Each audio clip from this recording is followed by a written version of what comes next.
इस एक्सरसाइज में हम लोग देखेंगे कि पीएलसी के टैग्स किस तरह से यूज़ करते हैं। मोस्टली हम लोग टैग्स यूज़ इसीलिए करते हैं, जैसे मेरे पास यहाँ पे एड्रेसेस हैं, आप लोग देख सकते हैं I0Q0।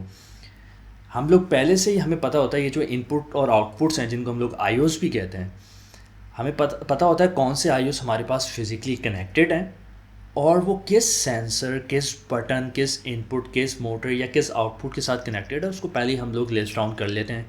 मोस्टली एक्सेल में कर लेते हैं। तो इस एक्सरसाइज में हम लोग देखेंगे टैग्स असाइन किस तरह से करते हैं और होते क्या हैं। इस तरह से हम लोग लेते हैं टैग्स को। जैसे कि अभी मैंने बताया था, I0.0 एक एब्सोल्यूट एड्रेस है जो कि लॉजिकल एड्रेस होता है सीपीयू के अंदर, और लिमिट स्विच एक सिंबॉलिक एड्रेस है जो ह्यूमन लैंग्वेज में होता है। अब इसके अंदर आई इनपुट इमेज होती है और क्यू आउटपुट इमेज होती है। आई इनपुट डिवाइसेस के लिए, क्यू आउटपुट डिवाइसेस के लिए, और फर्दर आगे जाके हम लोग देखेंगे भी। इस एड्रेस को अभी समझाने का मकसद ये है कि आपको समझ में आए कि इसकी मैपिंग किस तरह से होती है। कि आई इनपुट इमेज होता है जो कि फ़िज़िकल इनपुट आपके हमारे कनेक्टेड होते हैं, जैसे यहाँ पर मैंने लिमिट स्विच, प्रॉक्सिमिटी सेंसर इस तरह से लिया हुआ है। ज़ीरो रिप्रेजेंट करता है बाइट ज़ीरो को। आप यहाँ से देखें, 0 से लेके 7 तक हैं। ये हमारे पास यहाँ पर अगर आप देखें, ये पूरी एक बाइट है जो कि I0 की है। तो पहला जो 0 है बाइट को रिप्रेजेंट कर रहा है, उसके बाद डॉट है जो बिट एड्रेस को सेपरेट कर रहा है, और दूसरा 0 बिट का है। तो ये 1 बाइट के अंदर 8 बिट्स होती हैं, जैसे कि मैंने डेटा टाइप्स के अंदर पढ़ाया था आपको। तो मेरे पास ये पहली ऊपर रो जो है ये समझो बाइट की है और ये बिट्स हैं। तो 0 बाइट है I0.0 जो कि मेरा एड्रेस है। ये इस तरह से इधर यूज़ हो रहा है I0.1, I0.2, I0.3 और इस तरह से I0.7। तो सीमेंस के अंदर इस तरह से बाइट्स हमारे पास होती हैं, जिसके अंदर एक बाइट के अंदर 8 बिट्स के इनपुट हम लोग ले सकते हैं। I0.0 से पहले परसेंटेज का साइन यूज़ होता है जो कि सजेस्ट ये करता है, इंडिकेट करता है कि it is an absolute address. अगर आप ये साइन नहीं लेंगे और प्रोग्रामिंग करते वक्त ये साइन ऑटोमेटिकली खुद भी आ जाएगा।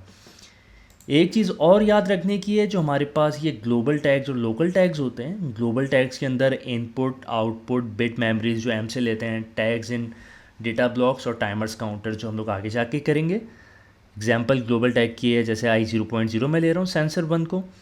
लोकल टैग किस तरह से होते हैं, are a sign presented by hash sign जो कि within a block use हो रहे होते हैं।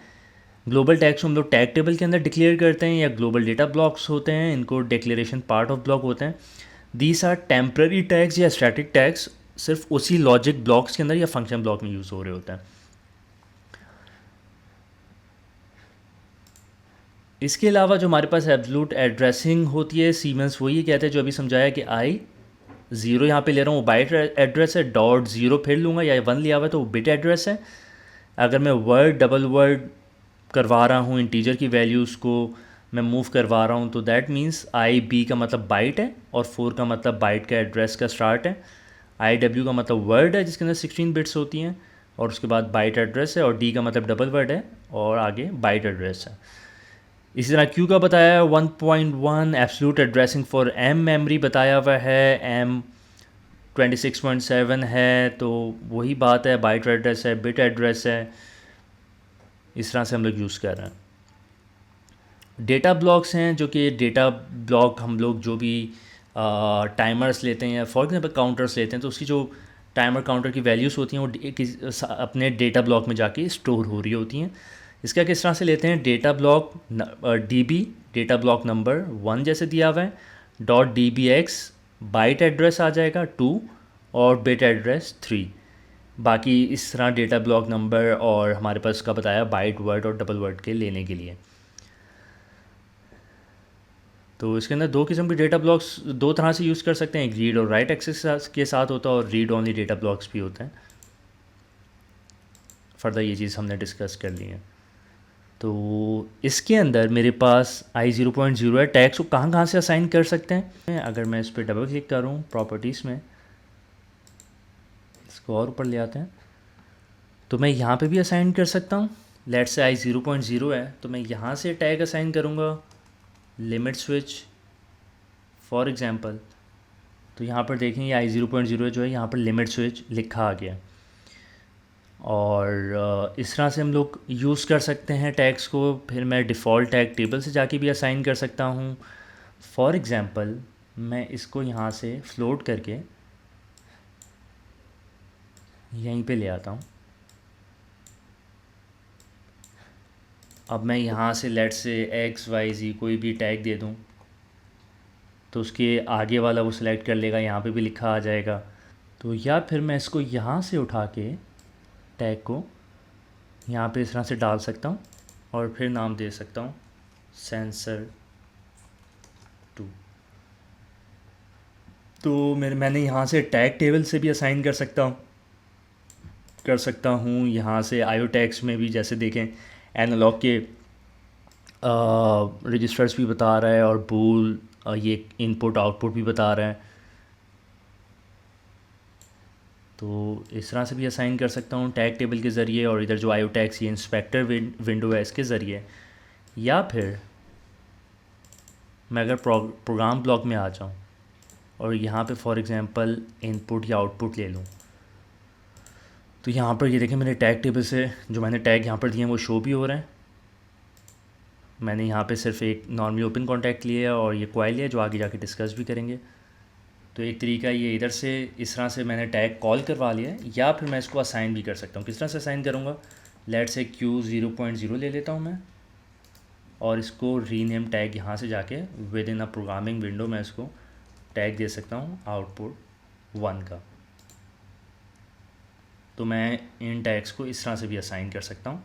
और जो मैंने बताया था कि हमारे पास ये ग्लोबल टैग्स हैं, लोकल टैग्स किस तरह से असाइन करते हैं, मैं ले लेता हूँ लेट से इनपुट 1 डिफाइन टैग। और यहाँ पर देखें memory input output memory M से इनपुट I Q और ये लोकल टेम्प अगर मैं डिफ़ाइन करूँगा हैश टैग। तो विद इन दिस ब्लॉक ये हम लोग यूज़ कर रहे होते हैं। तो नॉर्मली इंटरलॉकिंग करवाने के लिए आपस में कॉन्टैक्ट्स की इनपुट आउटपुट्स की जब हम लोग विद इन अ प्रोग्राम इसको यूज़ करते हैं, फ़िज़िकली ये एक्सेस नहीं करते हैं। और इस तरह एम बिट्स भी जो होती हैं। तो ये हो गया।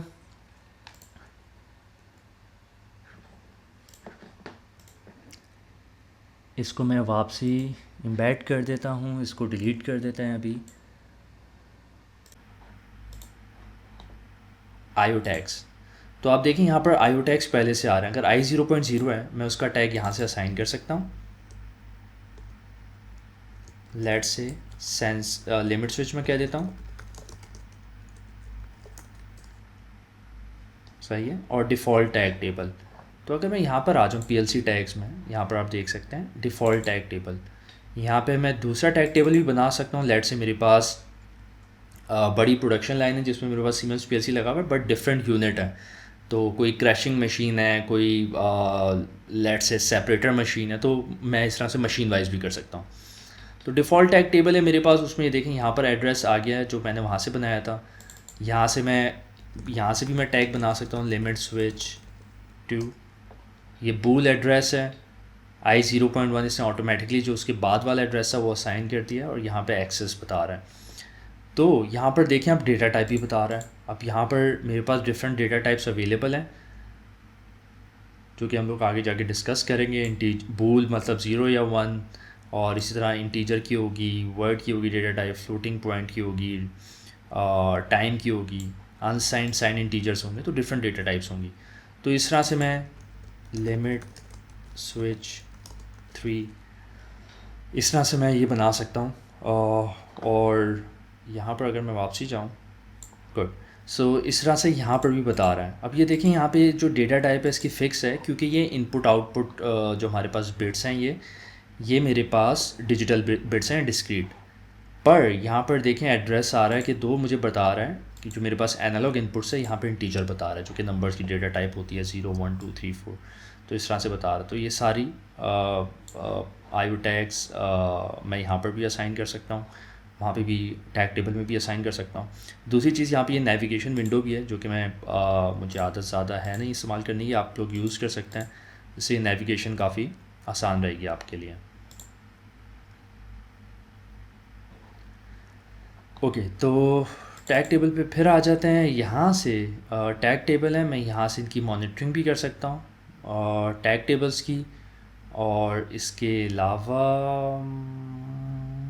यप, टैग टेबल्स को इंपोर्ट एक्सपोर्ट किस तरह से करते हैं ये देख लेते हैं। अगर मैं एक्सपोर्ट कर रहा हूँ टैग टेबल को, मैं यहाँ से असाइन कर देता हूँ, PLC टैग्स का मैं नाम दे रहा हूँ और उसको सेव कर लेता हूँ। PLC tags,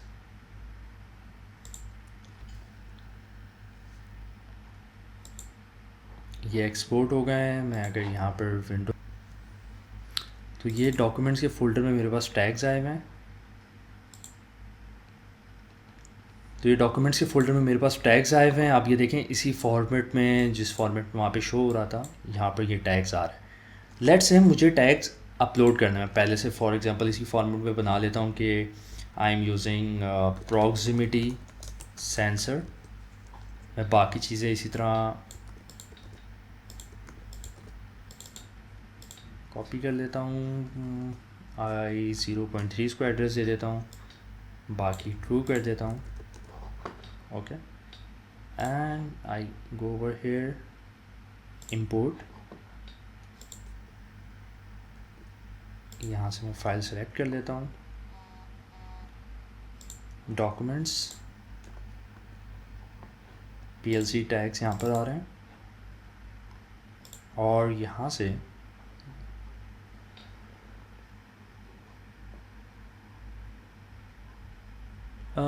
for some reason import fail हो गए। मैं इसको एक काम करता हूँ, यहाँ से बंद कर देता हूँ and then I try to upload again.